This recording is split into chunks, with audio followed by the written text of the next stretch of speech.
Subscribe कीजिए मेरे channel को और प्रेस कीजिए बेल बटन को ताकि आप मेरी आने वाली वीडियो देख सकें। हेलो फ्रेंड्स, मैं अभिजीत। आज की वीडियो में मैं आपको डहेलिया के छोटे प्लांट को ग्रो करने का बहुत ही आसान और सिंपल सा प्रोसेस बताने वाला हूं।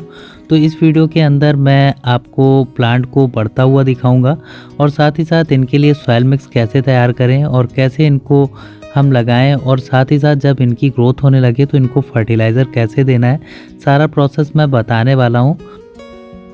तो जैसा कि मैं हर साल डहेलिया के प्लांट को लगाता हूँ, तो ये देखिए लास्ट ईयर भी मैंने डहेलिया के प्लांट इसी तरह से छोटे पौधे से लगाया था और सबकी ग्रोथ आप देख सकते हैं काफ़ी अच्छी होती है और बहुत सारे इनमें फ्लावर आते हैं।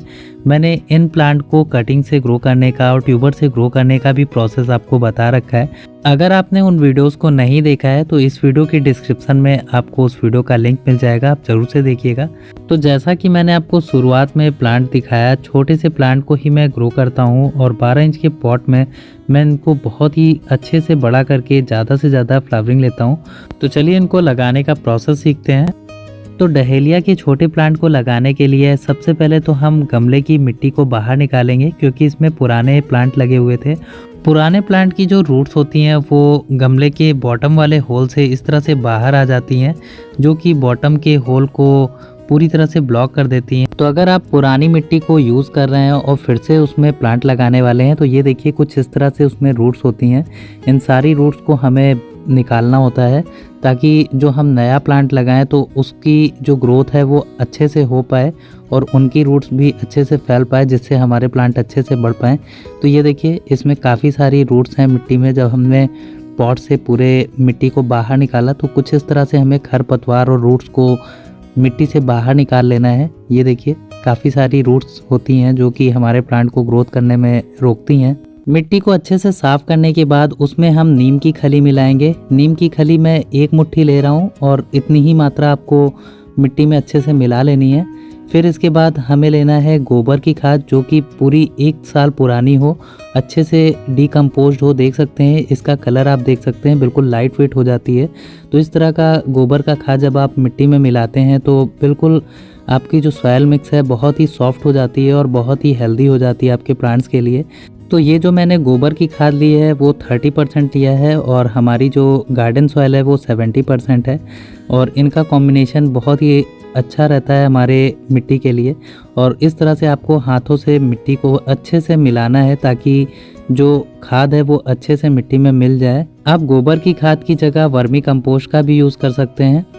तो आप देख सकते हैं हमारी जो मिट्टी है बिल्कुल अच्छे से तैयार हो चुकी है। अब हम इस पॉट में इस मिट्टी को भर लेते हैं। पॉट में मिट्टी भरने से पहले इसके होल को चेक कर लीजिए, कहीं वो किसी तरह से ब्लॉक तो नहीं है। अगर ब्लॉक है तो उसको सही कर लीजिए। पॉट में हमने मिट्टी को अच्छे से भर लिया है और अब हम इसमें डहेलिया के प्लांट को लगाएंगे। तो ये देखिए मैंने डहेलिया का प्लांट लिया है। ये 10 रुपये का एक छोटा सा प्लांट मिलता है डहेलिया का। ये हाइब्रिड वैरायटी होता है, इस तरह के छोटे से मिट्टी के पॉट में मिलता है। विंटर में इसके प्लांट लोकल नर्सरी में आपको आसानी से मिल जाते हैं। तो ये देखिए मैंने जैसे ही प्लांट को निकाला इसकी रूट्स काफ़ी हेल्दी हैं और अब हम इस प्लांट को पॉट में लगा देते हैं। तो बीचों बीच आपको थोड़ा सा गहरा गड्ढा बनाना है और इसकी रूट्स मिट्टी के अंदर आ जाएं। बस आपको हल्के हाथ से मिट्टी को दबा के बराबर कर देना है। तो हमारा प्लांट अब लग चुका है, देख सकते हैं। प्लांट को पॉट में लगाने के बाद अब हम इसमें अच्छे से पानी दे देंगे। पानी आपको ज़्यादा से ज़्यादा देना है ताकि इसके बॉटम तक पानी पहुंच जाए और प्लांट को नमी मिल जाए। और इसके बाद हम इस पॉट को डायरेक्ट सनलाइट में रखेंगे। विंटर का सीज़न है इसलिए हमें छांव में रखने की ज़रूरत नहीं है। ये देखिए इसी तरह मैंने लगभग 20 डहेलिया के प्लांट 12 इंच के पॉट में लगाए हैं। 6 से 7 दिन बाद आप देख सकते हैं हमारे जितने भी डहेलिया के प्लांट हैं उनमें ग्रोथ होना शुरू हो गई है, नई नई लीव्स आना शुरू हो चुकी हैं। तो इनको आपको डायरेक्ट सनलाइट में ही रखना है। मैंने इनको सीमेंट के पॉट में लगाया है क्योंकि ये काफ़ी हैवी प्लांट होते हैं। आज हमारे डहेलिया के प्लांट को 12 दिन हो चुके हैं और अब हम अपने प्लांट की ग्रोथ देख सकते हैं काफ़ी अच्छी होने लगी है। जब इस तरह से आपका जो प्लांट है 4 से 5 इंच का हो जाए तब आप इनमें फर्टिलाइज़र देना शुरू कर सकते हैं। तो अब मैं इसमें यूरिया के दाने दूंगा। तो ये छोटे दाने की यूरिया है, इसके लगभग आपको 30 से 40 दाने लेने हैं और इस तरह से गमले के सर्कल में स्टेम से दूरी पे ही आपको देना है, बिल्कुल स्टेम के पास नहीं देना है, इससे आपके प्लांट के जलने के चांसेस हो सकते हैं। तो इस तरह से अगर आप अपने प्लांट को फर्टिलाइज़र देंगे तो वो बर्न नहीं होगा। और इसी तरह से ये दूसरा फर्टिलाइज़र है जिसे डायमोनियम फॉस्फेट DAP के नाम से जाना जाता है। तो इसके भी आप लगभग 30 दाने ले करके पॉट के चारों ओर इस तरह से सर्किल में दे सकते हैं।